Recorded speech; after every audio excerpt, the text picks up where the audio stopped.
Hello friends, कैसे हैं आप सब। स्वागत है आपका यूपीएससी एट होम प्रविशा के यूट्यूब प्लेटफॉर्म पे। हम जो यूपी पीसीएस की मेंस आंसर राइटिंग कर रहे हैं, जिसमें हमने जो टारगेट रखा है डेली 5 क्वेश्चन की आंसर राइटिंग करने का, उसी सीरीज़ में हमारा एक क्वेश्चन है जीएस पेपर 5 से। क्वेश्चन को हम देखेंगे। मुगलों के पतन के बाद अवध के नवाबों की राजनीतिक गतिविधियों पर प्रकाश डालिए। क्वेश्चन क्या पूछा गया है कि मुगलों के पतन के बाद अवध के नवाब जो हैं उनकी राजनीतिक गतिविधियों पर प्रकाश डालना है। सबसे पहले हम इसका इंट्रो देखेंगे। मुगल साम्राज्य का पतन 18वीं सदी के मध्य से भारत में क्षेत्रीय शक्तियों के उदय के कारण बना। अवध इस दौरान एक महत्वपूर्ण राजनीतिक और सांस्कृतिक केंद्र के रूप में उभरा। अवध के नवाबों ने मुगल शासन की कमजोरी का लाभ उठाकर स्वायत्तता प्राप्त की और अपनी राजनीतिक गतिविधियों के माध्यम से क्षेत्रीय शक्ति के रूप में स्थापित हुए। तो ये हमारा इंट्रो कंप्लीट होता है। क्वेश्चन की मेन बॉडी का पार्ट देखेंगे कि मुगलों के पतन के बाद अवध के नवाबों की राजनीतिक गतिविधियाँ। उसके अंतर्गत जो फर्स्ट पॉइंट है वो क्या है, अवध के नवाबों का उदय। मुगल पतन 1707 में क्या हुआ था, मुगल सम्राट औरंगजेब की मृत्यु हो गई थी 1707 में। उसके बाद में ही मुगल साम्राज्य कमज़ोर हुआ। अवध जो मुगल सूबा था में नवाबों ने स्वायत्तता प्राप्त की। सआदत अली खान 1722 से 1739 मुगल सूबेदार। अवध को स्वतंत्र बनाना, जमींदारी नियंत्रण, आर्थिक समृद्धि। नादिर शाह के आक्रमण 1739 से आर्थिक हानि हुई। इसमें क्या बताया गया है कि मुगल दरबार जो सआदत अली खान हैं मुगल दरबार में प्रभावशाली थे, लेकिन अवध में स्वायत्त शासन स्थापित किया। इसमें प्रशासनिक सुधार किया कि स्थानीय जमींदारों को नियंत्रित किया और अवध को आर्थिक रूप से समृद्ध बनाना। मराठा और नादिर शाह के साथ संबंध। सआदत अली खान के कैसे संबंध थे? नादिर शाह के आक्रमण 1739 के समय अवध की संपत्ति लूटी गई, जिसमें नवाबी शक्ति को प्रभावित किया गया। मतलब इनके समय में जो है कौन कौन सी राजनीतिक गतिविधियां हुई हैं सआदत अली खान के समय में? मुगल दरबार में प्रभावशाली, लेकिन अवध में स्वायत्त शासन स्थापित किया। प्रशासनिक सुधार, स्थानीय जमींदारों को नियंत्रित किया और अवध को आर्थिक रूप से समृद्ध बनाया। मराठा और नादिर शाह के साथ संबंध। नादिर शाह के आक्रमण 1739 के समय अवध की संपत्ति लूटी, जिसने नवाबी शक्ति को प्रभावित किया। फिर हम देखेंगे प्रमुख नवाबों की गतिविधियाँ। उसके अंतर्गत जो पहले नवाब है कौन है? सफदरजंग 1739 से 1754। ये मुगल वजीर अवध में स्वतंत्रता लाई। मराठों, जाटों, रोहिल्ला से संघर्ष किया। इसमें जो है क्या बताया गया है कि मुगल दरबार में इनका प्रभाव क्या था। ये दिल्ली में वजीर के रूप में नियुक्त हुए, लेकिन अवध में स्वतंत्रता बनाए रखी। युद्ध और गठबंधन। इन्होंने मराठों, जाटों और रोहिल्ला के साथ संघर्ष किया। कूटनीति। मुगल सम्राट अहमद शाह बहादुर के साथ गठजोड़ किया, लेकिन आंतरिक विद्रोहों का सामना किया। फिर हम नेक्स्ट देखेंगे शुजाउद्दौला 1754 से 1775 के समय में कौन से युद्ध हुए? पानीपत का युद्ध हुआ। पानीपत का तृतीय युद्ध हुआ 1761 में। ये फैक्ट आपके प्री के पॉइंट ऑफ व्यू से काफ़ी इंपॉर्टेंट मैचिंग में पूछा जाता है। शुजाउद्दौला ने अहमद शाह अब्दाली का साथ दिया, लेकिन मराठों की हार के बाद अवध की स्थिति कमजोर हुई। नेक्स्ट हुआ बक्सर का युद्ध 1764 में। अंग्रेजों के खिलाफ मीर कासिम और मुगल सम्राट शाह आलम द्वितीय के साथ गठबंधन, लेकिन हार हुई।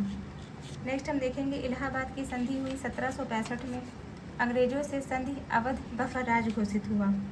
इलाहाबाद की संधि के तहत क्या हुआ? अंग्रेजों के साथ संधि हुई, जिसके तहत अवध को बफर राज्य बनाया गया। नवाब को कर देना पड़ा और अंग्रेजी सेना को अवध में रखने की अनुमति दी गई। नेक्स्ट क्या है? रोहिल्ला युद्ध 1774। अंग्रेजों की सहायता से जीत और फैजाबाद को सांस्कृतिक केंद्र बनाया गया। अंग्रेजों की सहायता से रोहिल्लों को जो है पराजित किया गया, जिससे अवध क्षेत्र का विस्तार हुआ। आर्थिक योगदान इनका क्या था? शुजाउद्दौला ने फैजाबाद को राजधानी बनाकर इसके सांस्कृतिक और आर्थिक केंद्र के रूप में स्थापित किया। फिर हम देखेंगे आशुफ उद दौला 1775 से 1797।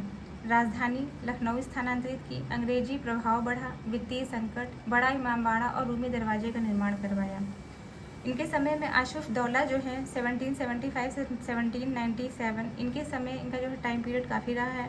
इनके समय में क्या हुआ, फैजाबाद से लखनऊ राजधानी का परिवर्तन किया, फैजाबाद से लखनऊ राजधानी बनाया, जो अवध का एक सांस्कृतिक और राजनीतिक केंद्र बना। अंग्रेजी प्रभाव क्या देखने को मिलता है, ईस्ट इंडिया कंपनी के साथ संधियाँ की जिसने अवध की स्वायत्ता को सीमित किया। प्रशासनिक कमजोरी, अंग्रेजों पर निर्भरता बढ़ी जिसके कारण वित्तीय संकट गहराया। सांस्कृतिक योगदान, लखनऊ में बड़ा इमामबाड़ा और रूमी दरवाजे जैसे स्थापत्य का निर्माण कराया। फिर हम देखेंगे वाजिद अली शाह 1847 से 1856, अंग्रेजों की सहायक संधि, आधा अवध, अंग्रेजों को कुप्रशासन का आरोप, 1856 में अवध का विलय, 1857 विद्रोह में लखनऊ केंद्र। अंग्रेजी हस्तक्षेप, अवध पर अंग्रेजों का नियंत्रण बढ़ा। इनके समय में 1801 की संधि से अवध का आधा क्षेत्र अंग्रेजों को देना पड़ा। कुप्रशासन का आरोप लगाए, वाजिद अली शाह पर कुप्रशासन का आरोप लगाकर अंग्रेजों ने 1856 में अवध का विलय कर लिया। 1857 का विद्रोह, अवध के अंतिम नवाब वाजिद अली शाह के विलय के बाद लखनऊ 1857 के विद्रोह का प्रमुख केंद्र बना। नेक्स्ट हम देखेंगे इनकी राजनीतिक गतिविधियों की क्या विशेषताएं थी। इसके अंतर्गत जो पहला पॉइंट है, स्वायत्ता से निर्भरता। प्रारंभ से स्वतंत्र, बाद में अंग्रेजी प्रभुत्व। प्रारंभ से नवाबों ने मुगल कमजोरी का लाभ उठाकर स्वायत्ता प्राप्त की, लेकिन 18वीं सदी के अंत तक अंग्रेजी प्रभाव बढ़ने से स्वतंत्रता सीमित हुई। युद्ध और गठबंधन, मराठा, रोहिल्ला, पठान से संघर्ष, अंग्रेजों से संधियाँ। मराठाओं, रोहिल्लाओं, पठानों के साथ संघर्ष, बक्सर का युद्ध, इलाहाबाद की संधि ने अवध को अंग्रेजों का बफर राज बनाया। नेक्स्ट हम देखेंगे आर्थिक नीतियाँ। कृषि व्यापार से समृद्धि, लखनऊ फैजाबाद केंद्र। क्या बताया गया है कि अवधि की कृषि और व्यापारिक समृद्धि ने नवाबों को आर्थिक शक्ति दी। सुजाउद्दौला और आशुफउद्दौला के समय लखनऊ और फैजाबाद व्यापारिक केंद्र बने।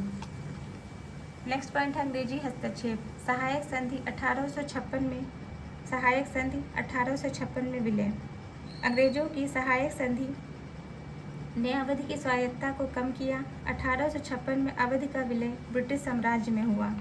फिर हम इसके सांस्कृतिक योगदान को देखेंगे। लखनऊ जो कि गंगा जमुनी तहजीब, कथक, ठुमरी, उर्दू साहित्य के लिए जाना जाता है। स्थापत्य, बड़ा इमामबाड़ा और रूमी दरवाजा।